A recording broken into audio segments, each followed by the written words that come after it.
Assalamualaikum warahmatullahi wabarakatuh. Bismillah walhamdulillah wal khairu wa syarru bi masyiatillah. Asyhadu an la ilaha illallah wa asyhadu anna Muhammadan abduhu wa rasuluh. Allahumma sholli wa sallim wa barik ala sayyidina wa maulana Muhammadin nabi wa ala alihi wa sahbihi wa sallim. Adada halqika wa ridha nafsika wa zinata arsika wa mitata kalimatika. Subhanaka la ilma lana illa ma 'allamtana innaka antal alimul hakim. Rabbi shrah li sadri wa yassir li amri wahlul 'uqdatam min lisani yafqahu qawli. Alhamdulillah ala nikmatil iman, alhamdulillah ala nikmatil islam, alhamdulillahilladzi waffaqani li hadhihi ta'ah. Amma ba'd. Alhamdulillah alamin, teman-teman semua, kita kembali lagi di channel Sinau Pegon, dimana setelah sekian bulan, sekian lama, mungkin hampir setengah tahun lebih ya, kita nggak membahas ilmu yang dari kitab-kitab. Alhamdulillah kita mulai untuk tahun 2026 ini, kita bahas salah satu kitab yang juga menarik, karya dari ulama juga, yang judulnya Mu'jam Tafsir Al-Ahlam, atau artinya kumpulan dari tafsir mimpi. Nah, sebelum masuk ke materi ini ada pengantar sekaligus peringatan. Ini penting untuk kita semua sebelum kita masuk ke materi-materi yang terkait dengan penafsiran mimpi atau mentakwil mimpi. Jadi kitab ini disusun oleh seorang syekh yang bernama Syekh Basil Al-Baridi. Nah, beliau mengumpulkan tafsir-tafsir mimpi yang telah dibuat oleh Syekh Muhammad Ibnu Sirin yang wafat pada tahun 110 Hijriah, dan juga beliau mengumpulkan juga. Jadi ini dua karya ini dari Syekh Abdul Ghani An-Nablisi yang wafat tahun 1143 Hijriah. Nah, jadi dua kitab ini dikumpulkan. Nah, Syekh Ibnu Sirin itu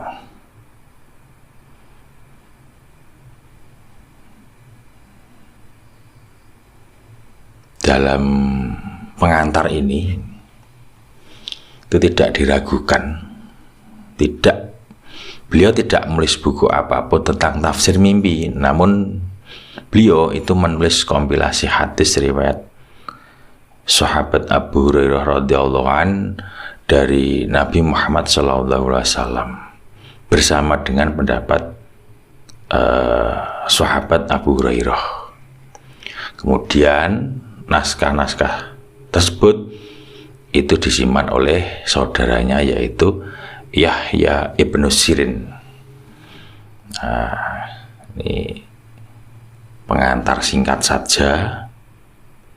Nah, kemudian riwayat tersebut, riwayat ini maksudnya, di dalam kitab tafsir mimpi ini itu terdapat penyebutan nama-nama para nabi, Kemudian di dalamnya ada penyebutan nama-nama para sahabat, laki-laki ataupun perempuan, sahabat Nabi maksudnya. Dan tentu saja menyebutkan tentang mimpi.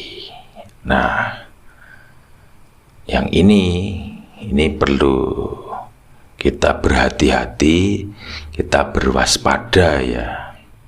Karena apa yang kita bicarakan itu tentang mimpi.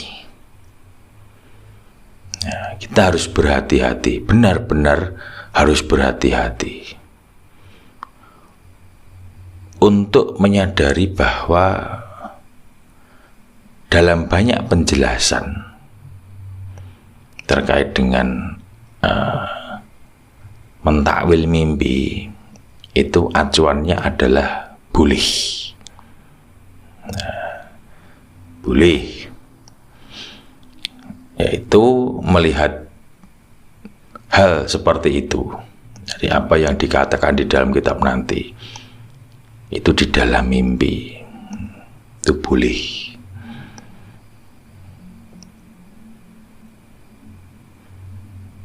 Jadi mungkin menunjukkan atau di dalam risalahnya ini menunjukkan tentang ini dan itu yang mungkin terlihat di dalam mimpi.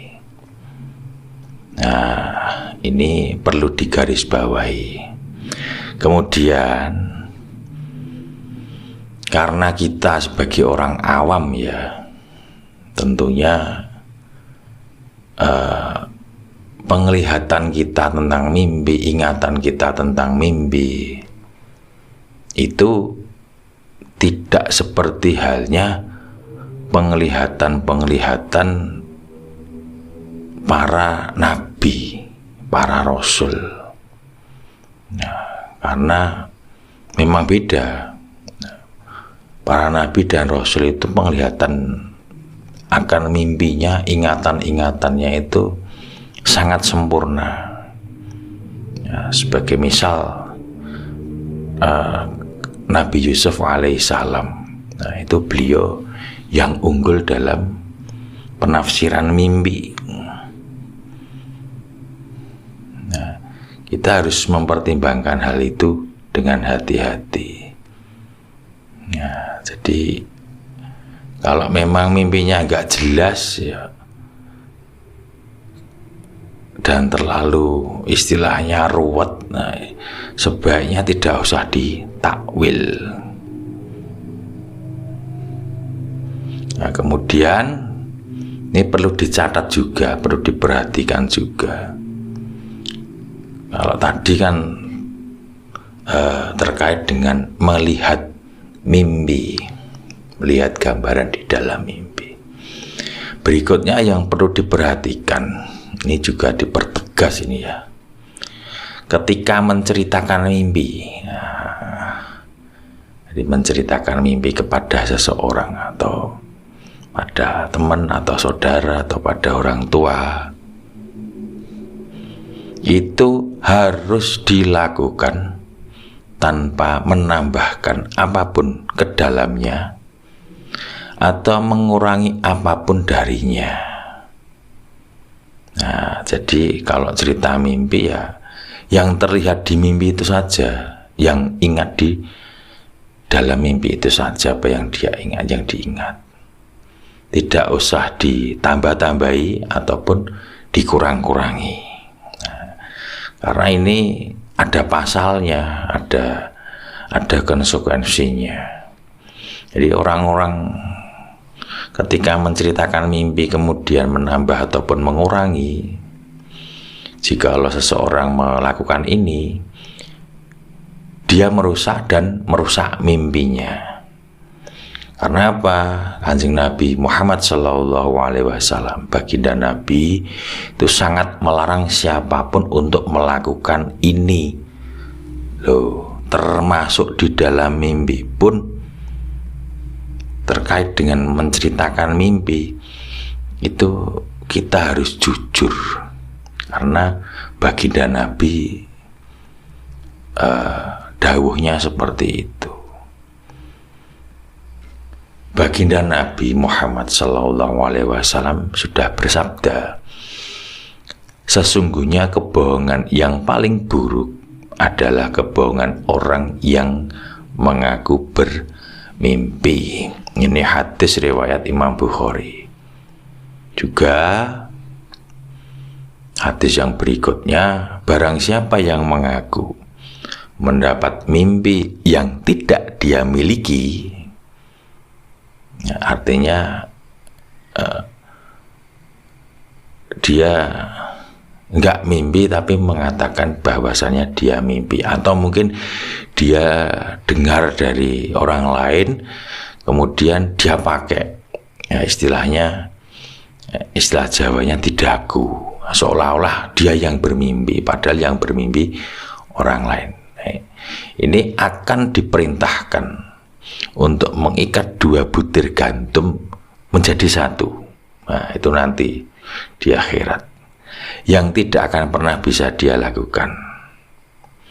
Nah, kemudian jika seseorang menguping pembicaraan beberapa orang yang mereka tidak ingin dia dengar, atau mereka mencoba untuk menjauh darinya, maka timah cair akan dituangkan ke telinganya orang yang nguping tadi pada hari kebangkitan. Kemudian dawuhnya yang terakhir, dan barang siapa yang membuat gambar makhluk yang bernyawa, surah, patung, ya, entah manusia atau hewan, maka di hari kiamat akan disiksa dan akan diperintahkan untuk memasukkan ruh ke dalamnya, ke dalam membuat gambar gambar yang ia buat tadi, yang tidak akan mampu dia lakukan. Ini hadis riwayat sahih dari Imam Bukhari. Kemudian beliau, baginda Nabi Muhammad SAW, juga bersabda, siapapun yang menciptakan kebohongan yang menghubungkannya dengan dia atau ayah atau temannya sendiri, dia bahkan tidak akan mencium aroma manisnya surga. Nah, ya, termasuk bukan ayahnya diakui ayahnya, nah, itu bukan saudaranya diaku saudaranya, dan lain sebagainya. Mungkin seperti itu. Nah, itu tadi terkait dengan melihat dan menceritakan mimpi. Nah, sekarang jenis-jenis mimpi. Nah, jenis-jenis mimpi, jadi mimpi itu dibagi menjadi 3 bagian. Ini menurut sunnah.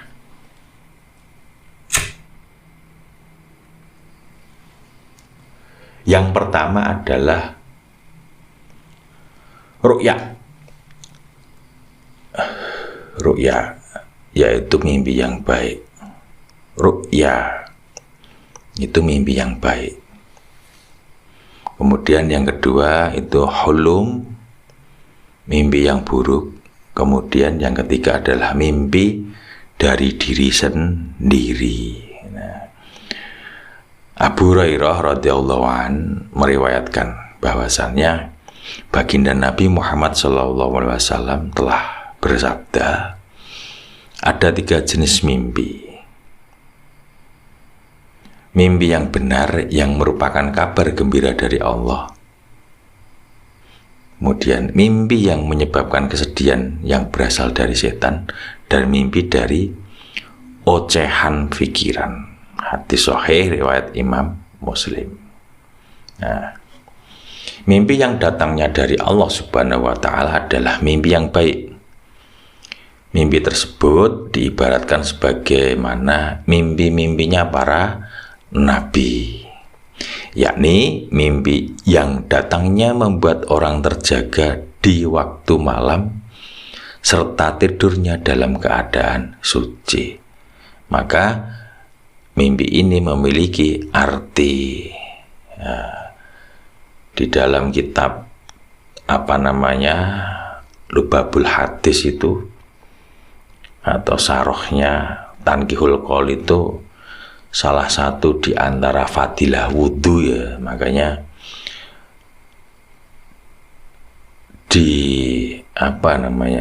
dianjurkan lah, tapi dianjurkan diberatkan sebetulnya, karena keutamaan wudhu seorang muslim itu bila hendak tidur itu sebaiknya berwudhu terlebih dahulu.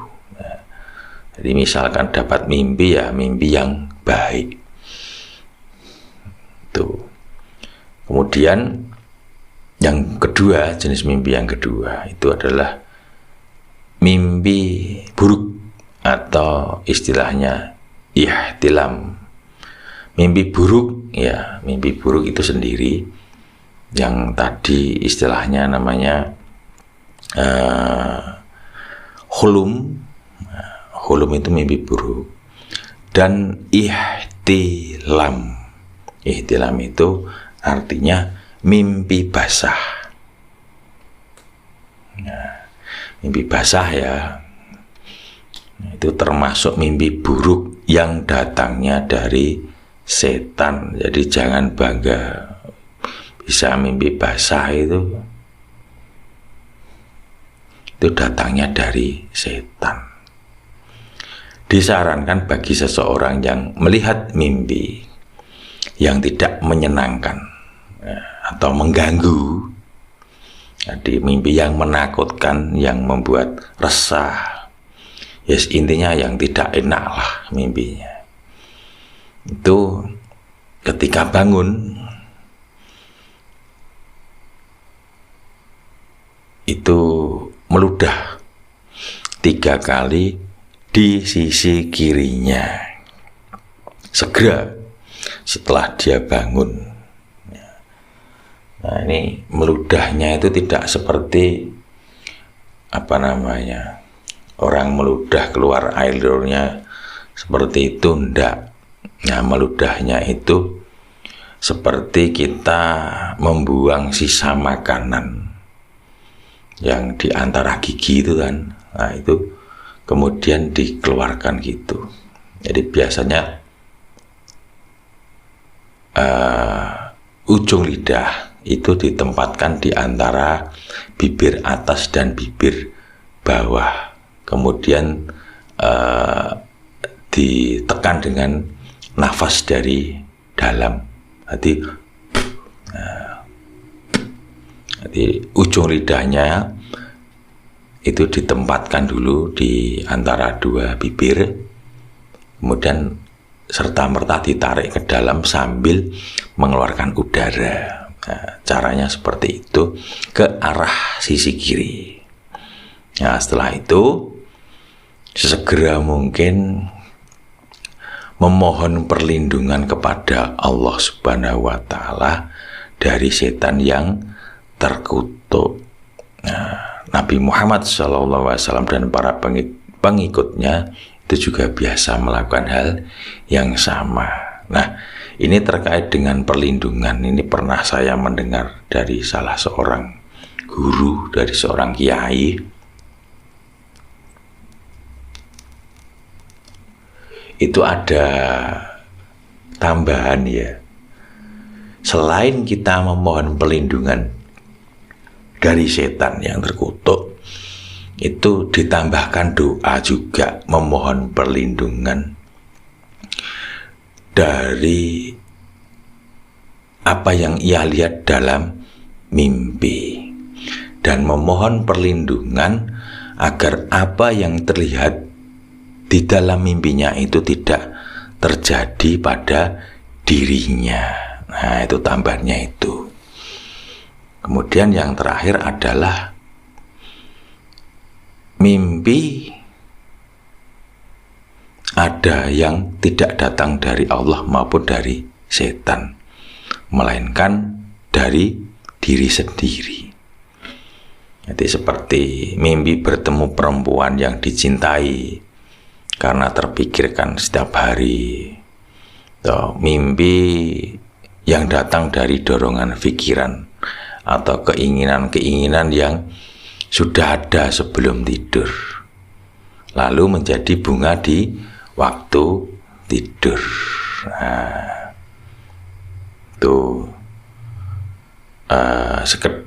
sebagai pengantar ya, yang perlu digarisbawahi, yang perlu diperhatikan benar-benar, karena kita membicarakan mimpi yang sifatnya itu abstrak, dan pandangan kita, ingatan kita terkait dengan mimpi itu sangat-sangat terbatas dan tidak sempurna, berbeda dengan pandangan-pandangan para nabi yang mempunyai pandangan sempurna dan ingatan yang sempurna, sehingga ketika beliau menceritakan mimpinya itu benar-benar sempurna. Maka benar-benar harus hati-hati.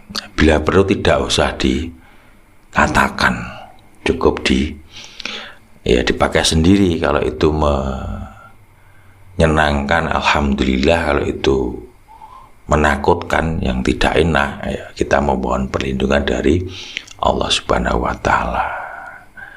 Makanya ada memang beberapa ulama itu beliau mempunyai qaul,